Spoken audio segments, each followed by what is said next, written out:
So today I'm going to talk about Caltrans' experience as a bridge owner having to deal with frequent large earthquakes and their effects on our aging bridge system. We have 25,000 bridges.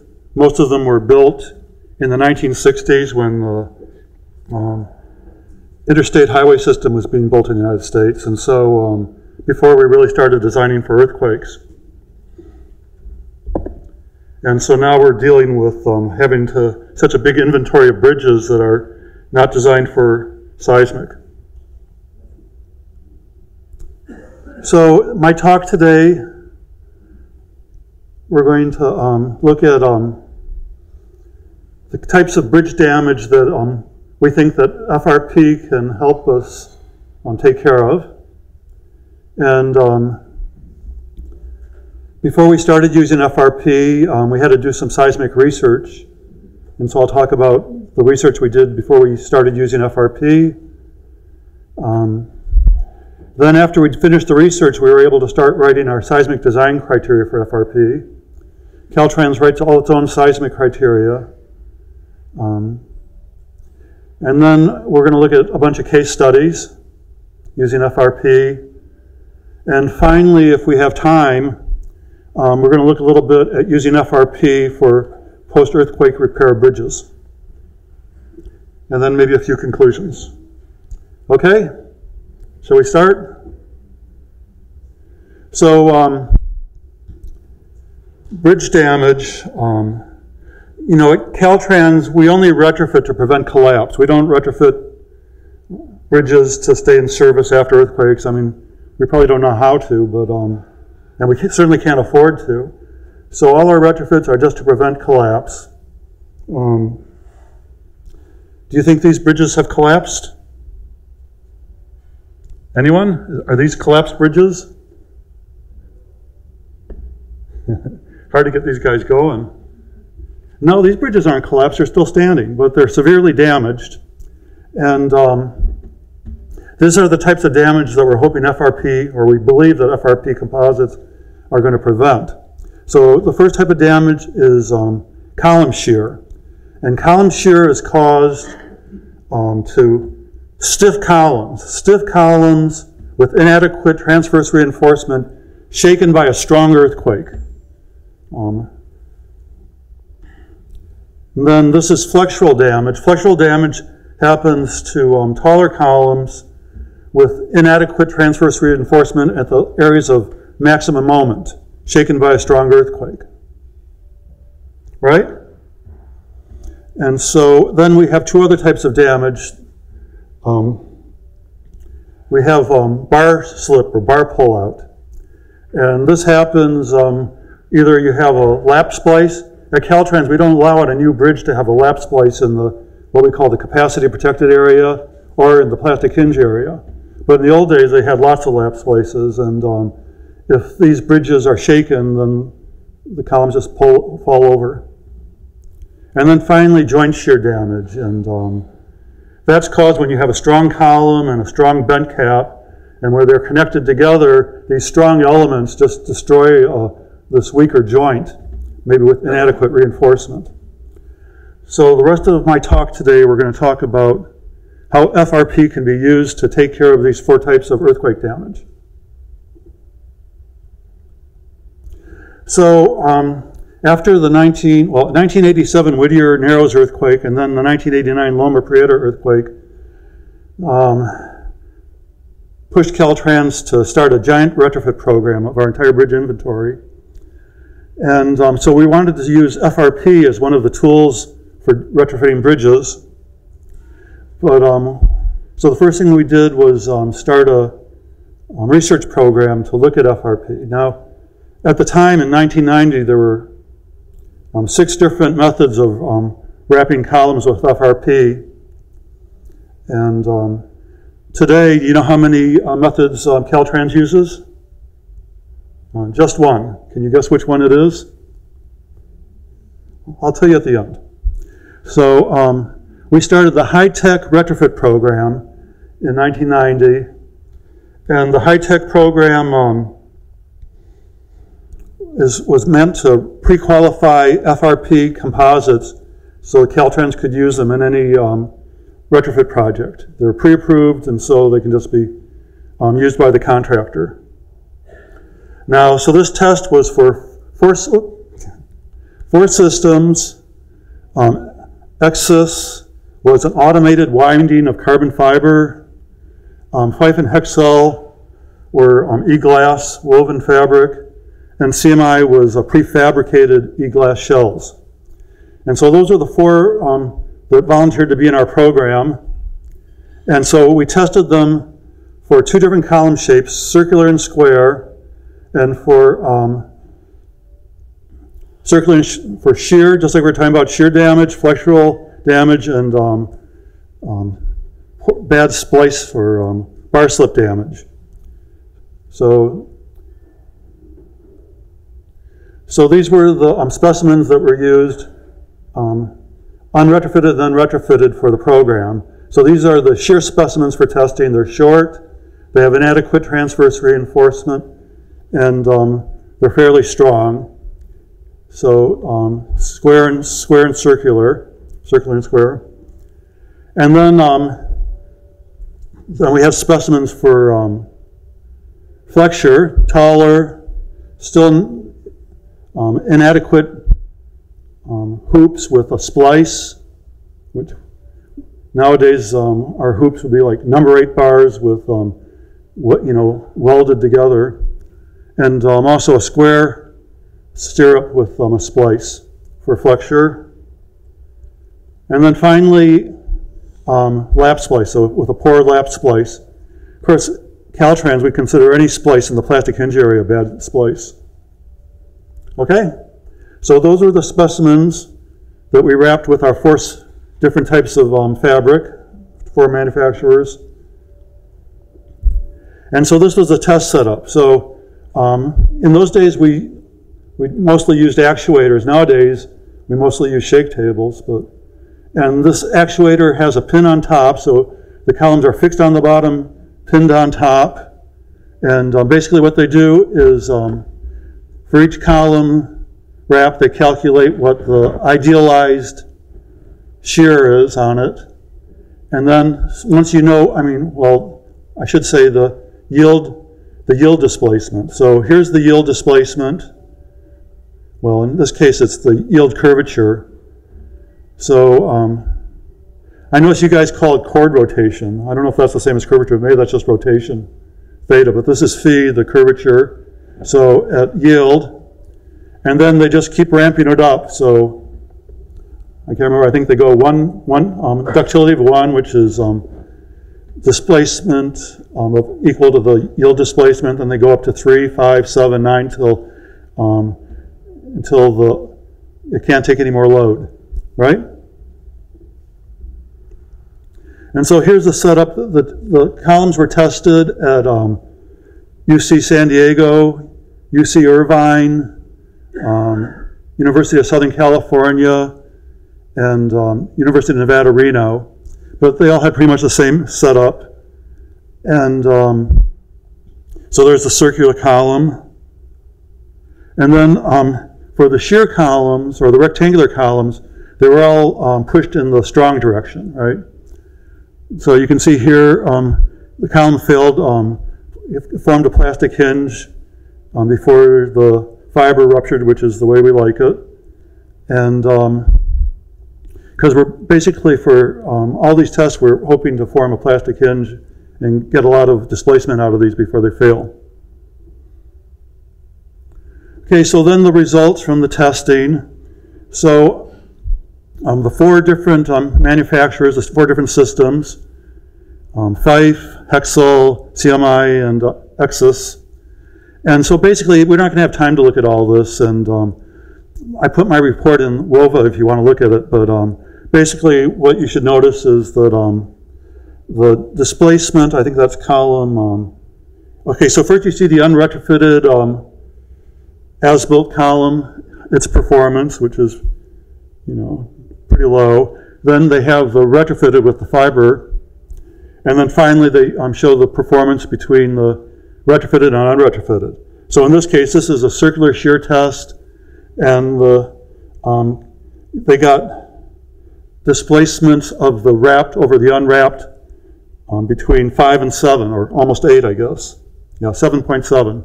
So that's the way it's going to look for all these. They all performed really great once they got wrapped. So if one of the systems is missing info, it's just because they didn't meet the protocol for that one test, and so the information wasn't recorded. So these are rectangular shear columns, and again, they've got displacement of the retrofitted over the unretrofitted of about 3 to 4. This test looks like only Exus qualified, and the Exus, which is a carbon fiber automated wrap system, got a displacement of 4.6. Yep. What have I done? So that's circular flexural, rectangular flexural. So that one looks like 1.8 to 2.3 for rectangular. Yeah, so rectangular, basically the lesson is that you don't get as much displacement for a rectangular section as you do for a circular section. And then finally for the pore lap splice, the system's got between 5.7 or 5 and 6. And quite a variance there, 3.4 to 8.7 for the rectangular pore lap splice. Okay, so all the systems did really well, and so the next part of the test was checking for durability. And so they exposed the same 4 specimens, the same 4 systems, I should say, to ambient aging, water exposure, accelerated water exposure, concrete alkaline exposure, simulated alkaline exposure, freeze thaw, for 6 months, 12 months, and 18 months. And so here's the systems again, the CMI, Fife, Hexel, and Exus. And so then the results were provided in a table that gives the percent residual strength of the 4 systems. And so they were recorded for the yield strength, the modulus elasticity, the short beam shear strength, and the transition temperature for glass between soft and brittle. So all those things changed based on the water temperature, the alkaline solution, and so this shows the changes as a percent of their different characteristics. And so this showed us some photos of all the different systems for the different tests, and they all showed vulnerability to tough environments. And so Caltrans, on the basis of this test, wrote requirements for sacrificial layers and UV protection and other stuff. That's all in Caltrans non-standard special provisions. So before a contractor can build something, they have to look at the non-standard special provisions and meet all the standards that Caltrans has for durability of fibers, composite fibers. Okay, everybody with me so far? Okay, so that's durability. So far we've looked at wrapping columns for shear, flexure, pore lap splice. We looked at durability, and the last thing, of course, is joint shear, right? And so Chris Pantelides up at University of Utah, he found this, they gave him this old bridge that was abandoned. And so it was really great. It was a long bridge with a lot of bends. And so he decided to test the joints. And so first he had to retrofit the crummy foundation on these bends so that he could push it over. So he's got an actuator out there in the field. I mean, this is a delight for a researcher to be able to test a full-scale bridge. And then he wrapped the joints. He had what he calls an ankle wrap around the bent cap on each side of the column. And then he's got a U-strap going up around the bent cap. And so you can see, then he pushed it. So here's the performance of the bent without a retrofit. I think it goes up to about 150 millimeters displacement. And then after Chris retrofitted it with the joints, he got about double the displacement, almost to 300 millimeters. And so he found that was very encouraging. He did this in 1998. So he went back and in 2000 did a couple more bends. And by that time he had a system established for retrofitting joints. He put what he calls these zero direction layers on the bent cap across where the joint is. Then again he puts these diagonal ankle wraps around the bent cap. Then he's got what he calls the hoops. So basically, you know, and all this stuff, we're just sort of matching the reinforcement that's missing. And then finally, he's got the U-straps that are anchored into the column. Usually you wrap the column afterwards. And so then he tested that. And so you remember he got almost 300 millimeters in the previous test, but now I think he's almost 600 millimeters with this new wrapping system.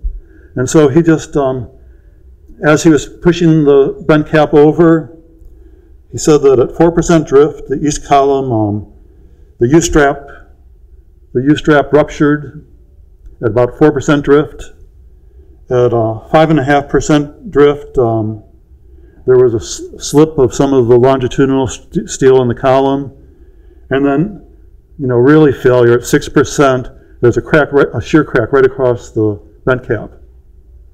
So, you know, Chris was thrilled with the test and having a chance to test a bridge, but at Caltrans, 80% of our bent caps are integral. They're not drop caps like Chris was testing. Our bent caps are inside our superstructure because almost all our bridges are slab bridges and box girder bridges. And so there has been no test how to retrofit an integral bent cap. You know, typically joint shear in these bent caps, you know, we look at the percentage of the different kinds of steel in the joint region. And if there's enough steel, then we say it's adequate. The problem with these joints, especially on a taller bridge, is that as they begin to deteriorate, they become a ball and socket joint. And then if you have a tall column that displaces a lot, well, all of a sudden instead of having a fixed connection, you've got a pin connection, and the thing can just rock right over, move right over during the earthquake. So, at any rate, so if you guys have any good ideas for using fiber wrap inside a superstructure, I think Caltrans is looking for research proposals. Okay, so that's our research into FRP. So Priestley, Chow, and Professor Haroon, they were part of the pre-qualification test. And then you can see San Diego and Karbari sort of wrote summary reports about it. And then later Ghosh and Karbari, they wrote pretty much a report which I described just now. So I was just repeating what Karbari said. And anyways, all these reports, you can look, my PowerPoint is on WOVA, so you can look at all this in more detail. Then there's Chris's shear test. Zurich wrote guidelines in NCHRP. And then the last researchers are looking at repairing bridges after earthquakes, and hopefully we'll have a chance to talk about that. Good, so let's see how we're doing. Yep. Okay, so moving forward, so now we're going to talk about Caltrans FRP design criteria that we developed after the research. So Caltrans writes its own seismic criteria. The first thing we have is SDC, Caltrans Seismic Design Criteria, but that's written just for new bridges, not for existing bridges. And so they don't even mention FRP and SDC. Anyway, but if you want to look at it, there's the website. And then everything else you can find in this website, our TechPub's website. And so 20-4 is our Seismic Retrofit of Bridges manual. So SDC is for new bridges, 20-4 is for retrofit of bridges. And I just wrote a new version in 2016, and it doesn't say much. It says Well, if you don't want to use steel casing, you can use FRP, even though we haven't done a lot of testing or something. So not very encouraging, sorry. And then the other things we're going to look at are our excess sheets. Our excess sheets are sheets that that I developed or that Caltrans developed that a designer can just throw in the bridge plans if they have confidence. I mean, Caltrans stands behind them. You don't have to even do any analysis, but you can if you want to. And if you want to do analysis, you can use Bridge Design Aids 14-3, which tells you how to analyze. And then just recently, I wrote 20-25, which gives some rules for designing bridge columns for shear if you have a rectangular column and you're having shear problems. So we'll quickly look at some of that. So this is the excess sheet. And the excess sheet, basically, if you've got a column that's has a diameter less than 72 inches, 6 feet, or if you have a rectangular column, I think less than 36 inches, then you can use this sheet, and it tells you how many layers of either glass or carbon to put on your column. So if you have a plastic moment location, typically on multi-column bents, these are pinned at the bottom and fixed at the top. So we have a plastic moment on the top, and then you put, I think N1 is the amount of layers at the top for plastic. Then you transition down to N2, which is the shear area. So in high moment, you do N1, low moment N2. I think that's about it, and then you just have to have smooth transition. And so that tells the contractor how to put FRP on their columns, and it's sort of a cookbook. Now, if you want more information, then you can use Bridge Design Aids. And Bridge Design Aids starts off with a bunch of rules that are usually broken. So, for instance, it says that you can't do it for single column bents. Well, the first few case studies I'm going to show you are all single column bents. So I don't know why we make these rules, but then people do what they think is best, I guess. But anyways, after that, then we have our free body diagram. So you've seen this probably several times, but so Nigel Priestley, who was sort of like our mentor when we started the retrofit program, he said that in order to form a plastic hinge in a column, this jacket has to be able to resist concrete stresses of 300 psi. So in our free body diagram, you can see 2 times the hoop stress times the area of the jacket is equal to the 300 psi times the diameter of the column times the height of the wrap. So I mean, we'd say 1 inch or 1 foot or whatever. So everybody with me? So that's the free body diagram. And then so that's 300 in the plastic hinge zone and then 100 in the shear zone. And then we just modify the dilation. So in this case, I've got a modulus of elasticity of 29 million psi. I've got a strain dilation of 0.004 for the plastic hinge area. The concrete stress is 300 psi, like I said. And then we calculate how many layers. So the total number of layers that we need in this case would be 10.5, so we round up to 11 layers. So that's for plastic hinging. If we're concerned with poor lap splices, then we reduce the dilation to 0.001. We want to really hold the column tight if we're worried about lap splices. And so in that case, instead of 11 layers, we'd need 44 layers of carbon fiber. I'll just mention that this modulus is really for a sheet of carbon. For a jacket, of 11 layers with epoxy, it's probably going to be a little less. So I probably should rewrite this memo to modify it for whatever the modulus is of the jacket itself. You guys follow me? No? All right, let's keep going.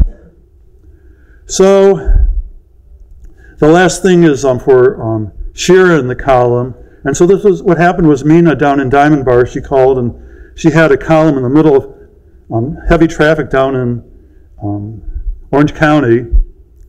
And she said, well, can I can't, there's no room for a steel shell. And besides, it's a very flat column. A steel shell wouldn't work. For steel, you need the hoop strength of the roundness of the steel column. When it's really flat, you're just relying on, the fiber in tension providing shear strength. So at any rate, Priestley had a paper, and there was also some NCHRP reports, and they allowed us, so when we calculate the shear capacity of a concrete column, we have V sub C, which is the shear strength of the concrete, and V sub S, which is the shear strength of the hoops or stirrups. And so we added a third factor, VCJ, for V carbon jacking or carbon jacket. And so it's pretty much the regular one, except it includes an angle, which is the failure angle in the equation. So you can see the shear strength of the fiber is 2 times the jacket thickness times the allowable stress of the jacket times the cotangent of the failure angle, which we usually use as 45 degrees. So here's an example. This is actually Mina's job that we did the example for. And so you know that for the shear demand at Caltrans, typically the shear demand, we just calculate the plastic shear. The plastic shear is the shear that causes plastic hinging of the column. And that's the largest force that this column can see, because if you try to push with a force larger, the column doesn't handle a larger force. It's just flat on top. So that's the largest force we apply, the plastic shear. And so that's the demand on the column. So we just want to make sure the capacity is greater than the demand. So we calculate the shear capacity of the concrete, the shear capacity of the steel, and the shear capacity of the carbon jacket. And we end up with 647 kips. And the demand is 485 kips. So, so we had to reduce the capacity by phi. Do you guys reduce your capacity by phi factors? Well, we do. So we had to reduce the capacity by a phi factor, so we got 582. The shear demand is 465, so we're good. And then we just have to check that the V sub C plus V sub S is less than 0.25 F prime C BD. Okay, so that's all of our seismic criteria for FRP. And so we've got enough tools in our toolbox now so we can start designing fiber wrap, right? And so now we're going to spend some time looking at different projects. These are all the pre-qualified fiber wrap systems that Caltrans has pre-qualified to use on any project. And so you can see that all we have left are wraps. We don't have any of that other stuff.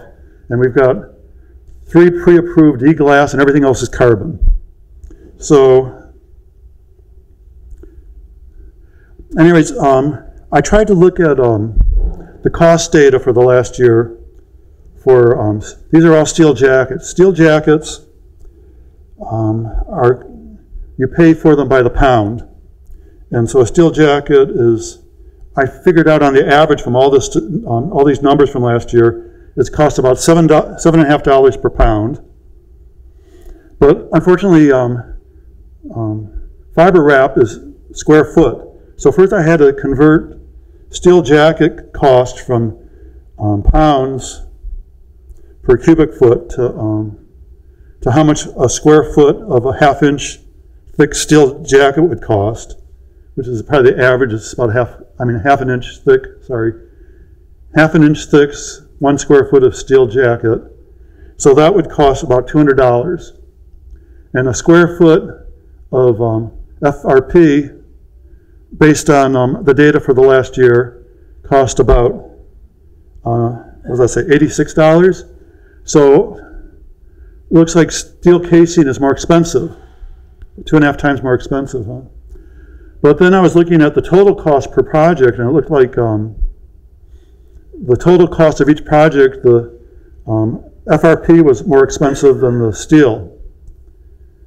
But then I, talking to people, they said, well, you need more expertise to weld a steel casing together than you need to paste a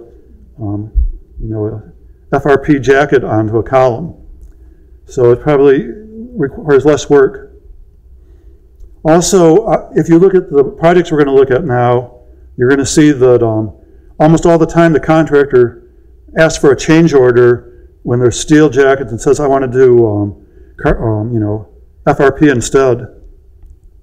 So I concluded that FRP is cheaper. What do you think? Yes? Okay, so let's look at some projects. So the first project I could find was Gaviota Creek Separation in Santa Barbara County. And you can see it's a 3-span bridge, box girder bridge. Caltrans has mostly box girders and slabs. And so I guess it was vulnerable in Santa Barbara, high ground shaking near the San Andreas Fault. So the retrofit was, they've got what they call a slab, a seismic slab at the abutments. These seismic slabs are supposed to stop this bridge from moving. I mean, a 3-span bridge, where can it go? It's got this big embankment on each side. So if you engage it with a big slab, it even restricts displacement more. So the bridge is restricted from displacing by the seismic slabs. And then also the columns are supposed to have steel jackets.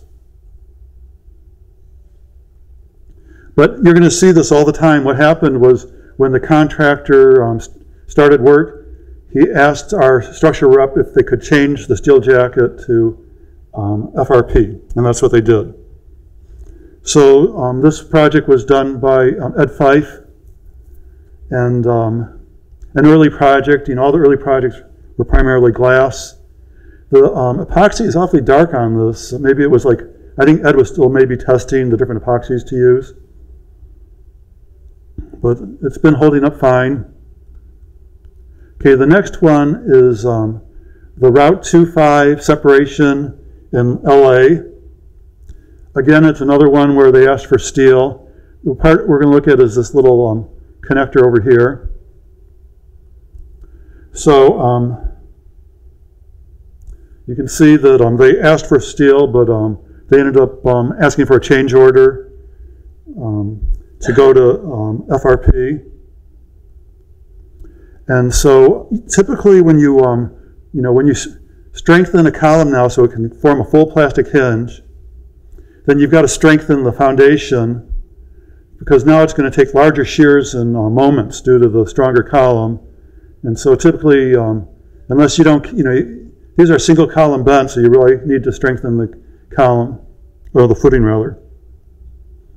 So in this, this was an early retrofit, and in this case, Ed Fife was experimenting with something he called active wrap system.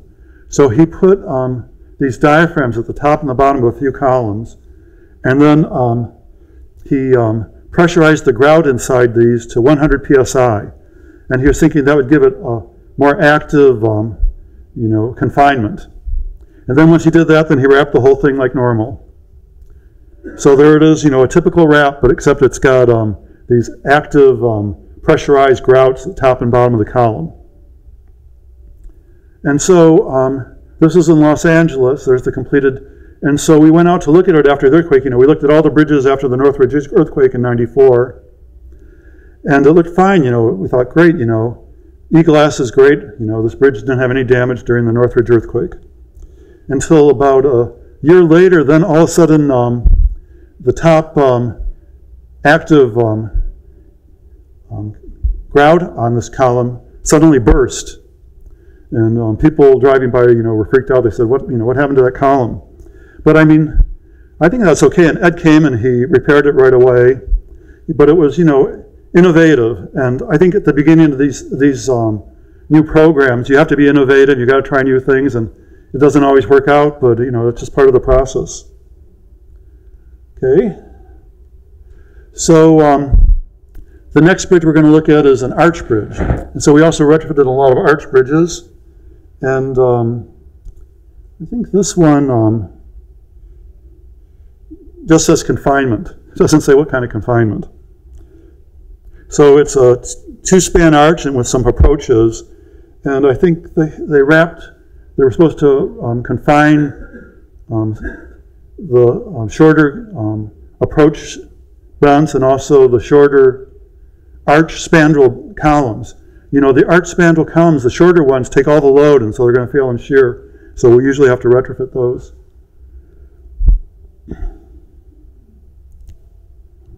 So extensive retrofit. Almost everything was retrofitted on this arch.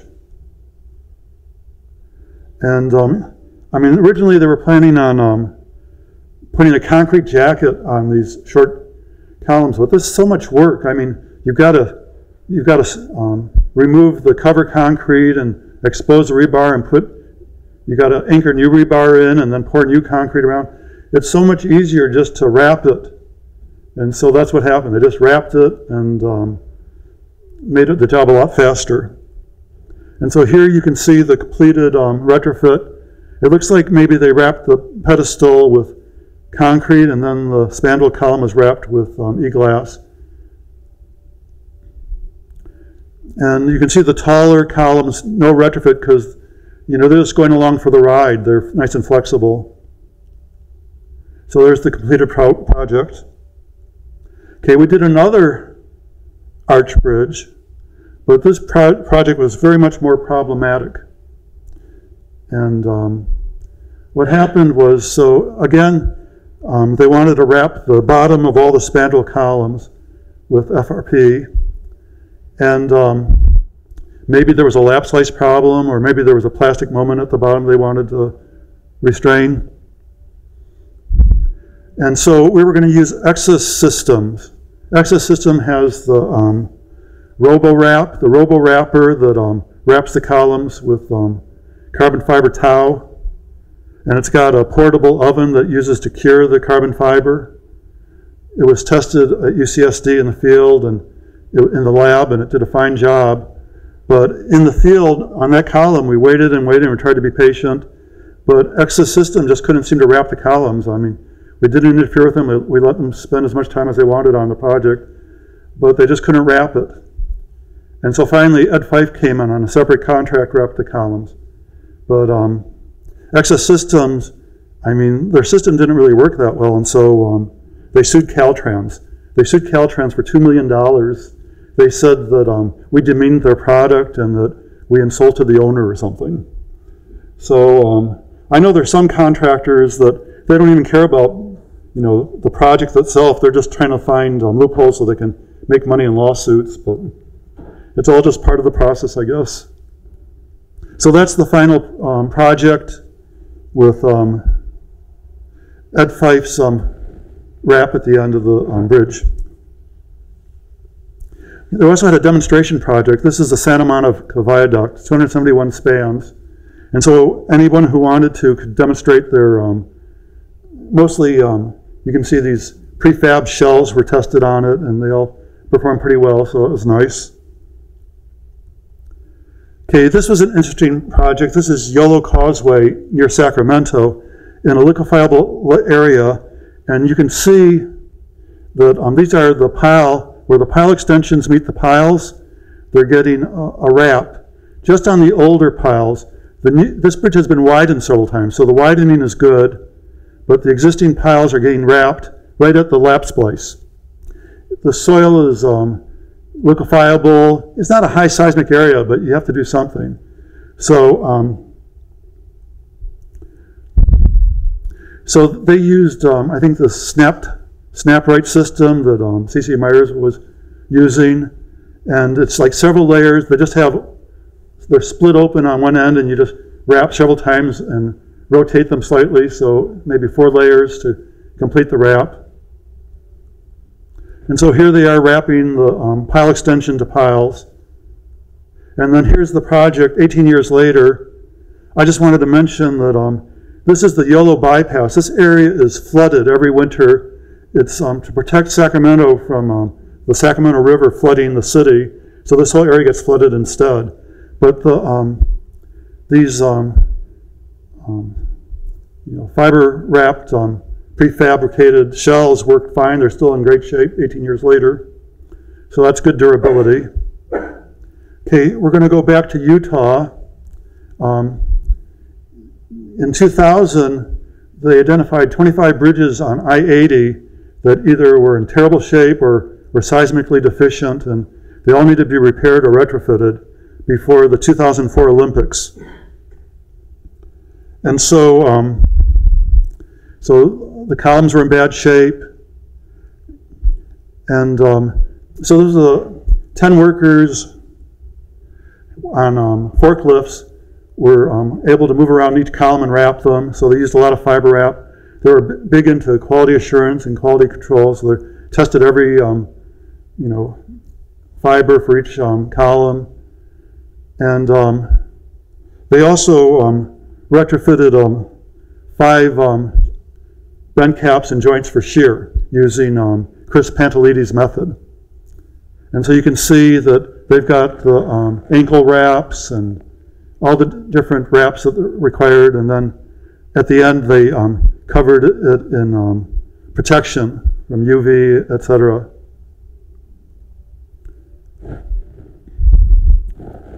So this San Timoteo Creek retrofit, we were moving forward in time. Now it's 2010, so we're almost to the present. The San Timoteo is a very short, wide bridge. In Caltrans, we don't build bridges anymore. We just widen bridges. So all of our highways are built, so we just widen and widen and widen. So our bridges are much longer, much wider than they are long now. And so because all our bridges are so wide, we made a new rule that if you change the mass of a bridge by 20%, then you have to analyze it for seismic. So all these widenings are getting retrofits. So in this bridge, it's for a pour lap. And so most of the columns are XX, which is just a regular lap. They put some grout around the between the pile extension and the pile. Then they wrapped it. But they had one pile where it's so out of alignment that they had to put a steel cage around it and a much bigger wrap. So let's look at that. So you can see that the columns, the pile extensions don't really match these steel piles very well. And so what they did was first they put these casings around, and they filled them with grout. Well, they had to dig a trench to expose the piles. And then after they grouted the columns, then they made a nice taper into the pile extension. So there they are. They're impregnating the e-glass, and then they're wrapping it all the way around the grout. Then what they did was they took the forms they used to pour the grout, and they put them back outside the piles and the pile extensions to protect them, because the San Timoteo Creek is such a fast, desert flooding area that they have to protect it from all the rocks that go moving down the creek every time there's a flood. So they used the forms twice, once for the grout and then to protect the piles. Then they filled everything in, and that was the retrofit. Okay, we're almost done with our case studies. This is just a quickie little retrofit. Again, it's a widening, so we look at seismic for widening. They widened, put an extra column on the bridge. And so the designer had to analyze it, and the designer decided that the columns needed to be wrapped, and the bent cap bottoms didn't have enough steel, and the transition to the girders didn't have enough steel, so they put a little extra wrap on the bottoms of the girders and on the bottom of the bent caps. Okay, so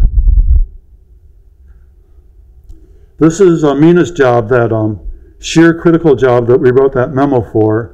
So there was some damage to this bridge, and so she was repairing the bridge, so then she had to analyze it, and she decided that the columns, two-span bridge, the columns needed to be strengthened for shear. So I just want to mention, everybody showed this, these carbon anchors. So on this bridge they have infill walls between the columns. And so in order to, you want to wrap all the way around the column, but you can't if there's an infill wall. So they drilled holes and then they put these ties in to hold the carbon fibers. So since we can't wrap all the way around, we just put these anchors in there so that they're all held together with these anchors. So another Fife job. Another arch bridge. Again, so this is a modern bridge, 2016. I don't even have photos of the construction because I don't think it's been completed. But again, not only did they wrap the short spandrels, but they wrapped the arch itself.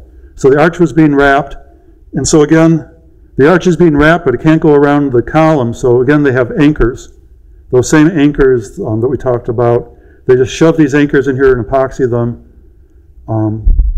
And they act as a tension tie to allow us to wrap around the arch. Now, I wanted to talk a little bit about repair, FRP for a repair strategy.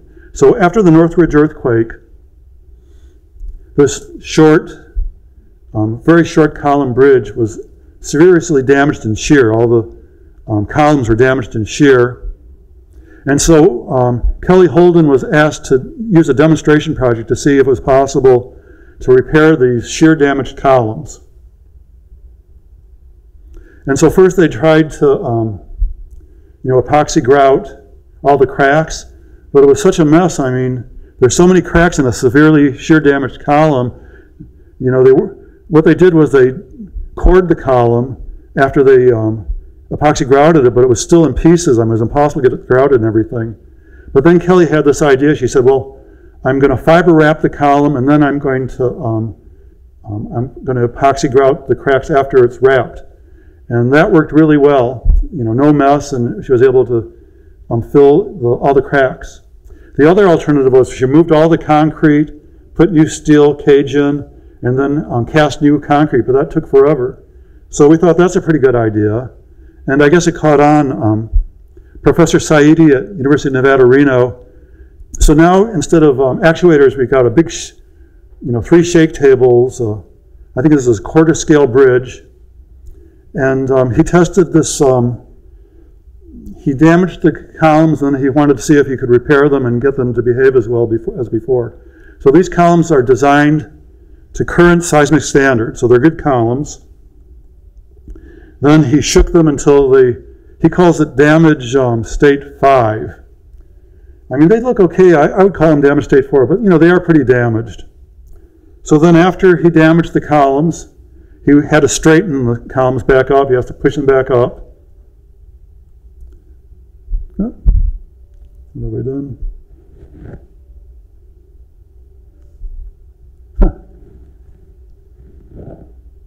Anyways, after that photo is supposed to show that it got grouted. I don't know why it doesn't.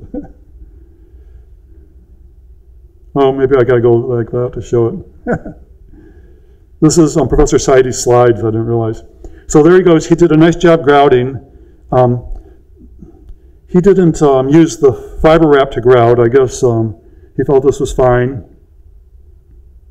Then after he grouted it, then he wrapped it. He wrapped it just like we wrap it, with more layers at the top and bottom where the high moments are, and then less in the shear area, to a dilation of 0.004. And then, I guess I have to do that again. So there's them wrapping it. Oh, they had this special dehumidifying oven to help quicken the cure for a 24-hour cure.